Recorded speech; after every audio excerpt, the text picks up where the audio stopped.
আসসালামু আলাইকুম। আজকে আসলে কি বলবো বুঝতে পারছি না। মনটা অনেক খারাপ, কারণ দেশের পরিস্থিতি খুবই খারাপ। তো আমাদের যে ইউনিভার্সিটির ছেলেমেয়েরা রয়েছে, তাদের মাদের অবস্থা যে কি আসলে, কালকে একটা ভিডিও ফুটেজ দেখলাম, একজন মার আর্তনাদ। সবার মাদেরই, যাদের ছেলেমেয়েরাই ইউনিভার্সিটিতে পড়ছে, বিভিন্ন শিক্ষা প্রতিষ্ঠানে আর কি।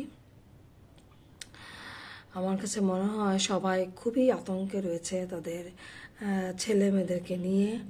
আসলে আমরা কেউ কিন্তু এই ধরনের পরিস্থিতি কাম্য করি না, আশা করি না। আমরা আসলে শান্তি চাই, সবাই আমরা শান্তি চাই। আমরা শান্তি মতো বাঁচতে চাই, ছেলে মেয়েরা যেন শান্তি মতো লেখাপড়া করতে পারে, সেই রকম পরিবেশ চাই। সুন্দরভাবে আসলে সবাই বাঁচতে চাই, এটা হচ্ছে আসল কথা। আর জানি না এই পরিস্থিতি কবে শিথিল হবে, তবে আমরা সবাই আল্লাহর কাছে দোয়া করি যেন খুব শীঘ্রই পরিস্থিতি শিথিল হয়। সবার মা বাবার মনের যে একটা অবস্থা, মানে একটা কি যে যন্ত্রণা চলছে সব মা বাবার মনের ভিতরে, সেটা একমাত্র যাদের ছেলেমেয়েরা ভার্সিটিতে পড়ছে সেই মা বাবারাই জানে তাদের ভিতরে কি চলছে।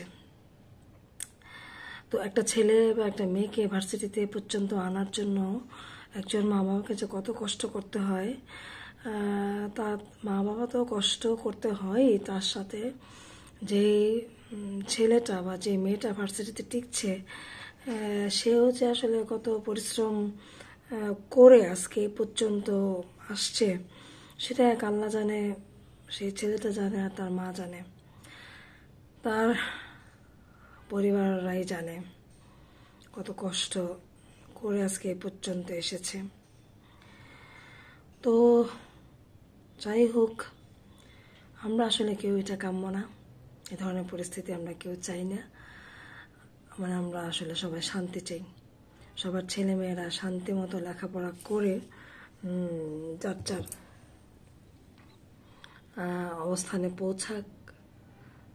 আমরা সেটাই আসলে সব ছেলেদের জন্য দোয়া করি, মাদের জন্য দোয়া করি। আল্লাহ যেন সেই মা বাবাদেরকে ধৈর্য দেয়, শক্তি দেয়